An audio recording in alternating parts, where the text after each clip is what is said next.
Super జ్యూసీగా ఉండే ఈ మ్యాంగో కోకోనట్ లడ్డూస్ చేసుకోవడానికి ముందుగా పచ్చి కొబ్బరి వెనకనున్న బ్రౌన్ పోర్షన్ని తీసేసుకొని గ్రైండ్ చేసి పక్కన పెట్టుకోవాలి. అలాగే ముగ్గిన మామిడి పండుని కూడా ప్యూరీ చేసి పక్కన పెట్టుకోవాలండి. ఇప్పుడు కడాయిలో 2 టేబుల్ స్పూన్ల నెయ్యి వేసుకొని అది వేడెక్కిన తర్వాత కొబ్బరి కూర వేసుకొని దోరగా వేయించుకోవాలి. కొబ్బరి పచ్చివాసన పోయిన తర్వాత 1.5 కప్పు మామిడి గుజ్జు వేసుకొని పదార్థాలన్నీ కలిసేలాగా బాగా కలుపుకోవాలి.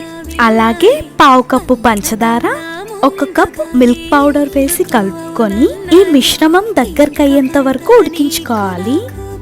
ఈ మిశ్రమం ఇక్కడ చూపించిన విధంగా దగ్గరకు అయ్యాక స్టవ్ ఆఫ్ చేసేసుకోవాలండి. ఈ మిశ్రమం కాస్త చల్లారి గోరువెచ్చగా అయ్యాక ఉండల్లాగా చుట్టుకుంటే మ్యాంగో కోకోనట్ లడ్డూస్ తయారు.